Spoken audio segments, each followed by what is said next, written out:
Goeienaand, good evening fellow South Africans and citizens of the world. And in this video what I want to do is I want to contrast the importance of history with two different cultures. And I'm going to use two very, very important events in South African history as an example to this. Now, in one hand we have the white community of South Africa who came through with Jan van Riebeeck in 1652. You had the Voortrekkers, and you had all, well, we know the South African history, so I'm not going to go into the detail. But one of the epic moments in the Boer history was the Battle of Blood River. And anyone who has traveled to Pretoria will see, as you come up from Johannesburg, on your left-hand side of the main freeway, this huge, epic building called the Voortrekker Museum. And that building has been up there for many, many years now, and it is immaculately maintained. The floors are absolutely, you know, it's as if it's just been erected. It is that well kept. That's one side of the story. Okay, now let's have a look at the other side of the story. And basically the most epic person in the history of the ANC was Nelson Mandela. That's without any question at all.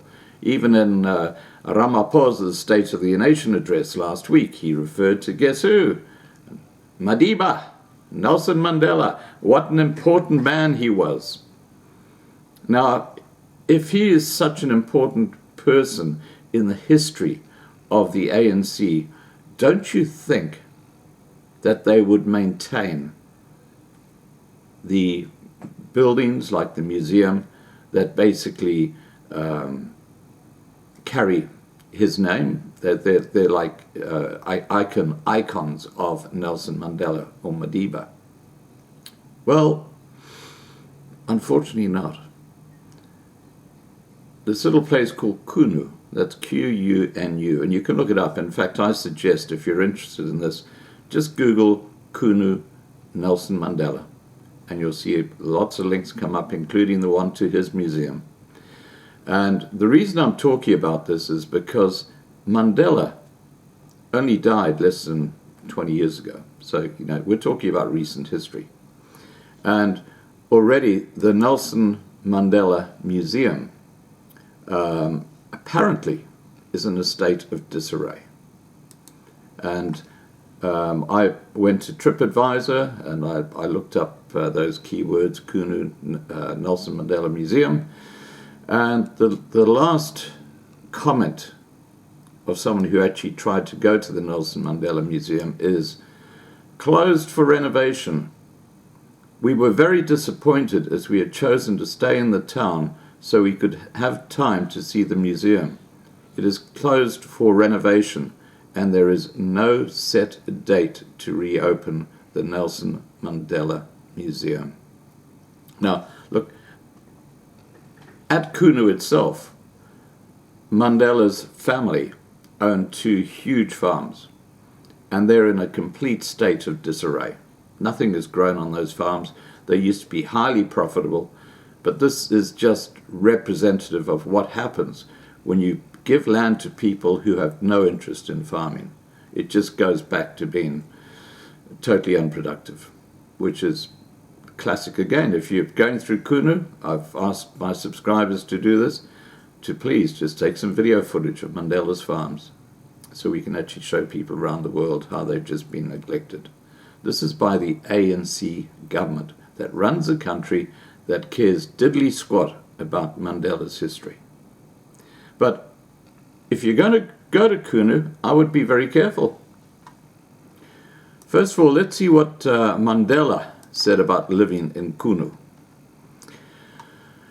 In his memoir, Long Walk to Freedom, Mandela wrote, "Nature was our playground. The hills above Qunu were dotted with large, smooth rocks, which we transformed into our own roller coaster. We sat on flat stones and slid down the face of the rocks. We did this until our backsides were so sore we could hardly sit down." And the article goes on to say, Mandela's sliding stone is still visible today, a big granite boulder with a track worn smoothly and shiny by his childhood sport nearly a century ago. It is one of the rocky outcrops overlooking the bucolic valley of Qunu, the place where he grew up and always returned. And Mandela went on to write, some of my happiest years of my boyhood was spent in Qunu. The old men and women of Qunu smile to remember, remembering themselves. So that's what Qunu used to be like when Mandela was a child. Why are we talking about Qunu? Well, let me tell you. I received a very typical type of article through one of my subscribers. Thanks, Philippe. And it's a story about what happened in Qunu yesterday. Remember, this is Mandela's legacy. This is the town Mandela's legacy. If you're thinking of going to the Nelson Mandela Museum, well, it's closed. And they don't know when it's going to open again. Apparently it's been totally run down just in a few short years. And the other news is that be very, very careful, because this stretch of road coming up from East London going up to Kokstad is incredibly dangerous. And this happened on the 19th of February at 7:45 p.m. A metro ambulance was on its way to a call-out in Fustrup and was travelling on Stanford Road near Qunu when a petrol bomb was thrown through the window of the ambulance. Now, that could have been a tourist coach going up that way. Protesters were also running alongside the vehicle. The driver and his crew jumped out and ran away. The vehicle was burned out. Another ambulance was on its way to assist their colleagues when it was also pelted with stones and damaged in the process. No one was injured. Cases of malicious damage to property is currently being opened. I'm going to show you a little map which will show you exactly where Qunu is. And as I said, if you're thinking of going to the Nelson Mandela Museum in Mthatha, apparently it's closed. Okay, here comes the image or the map.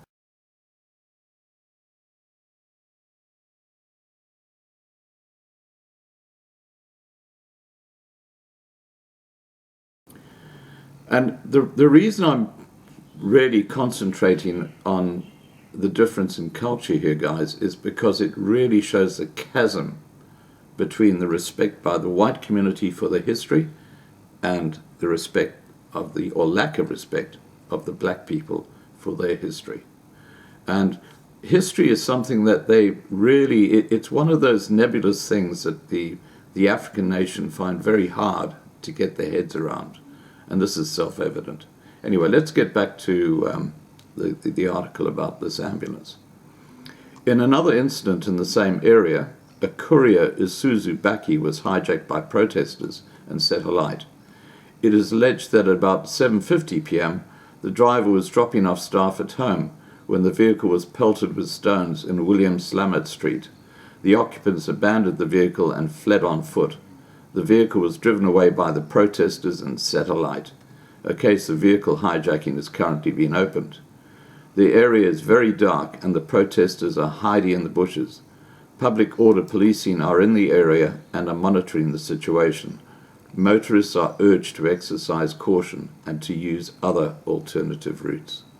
So, my point of this video is the complete disrespect that the ANC have for their hero, Nelson Mandela.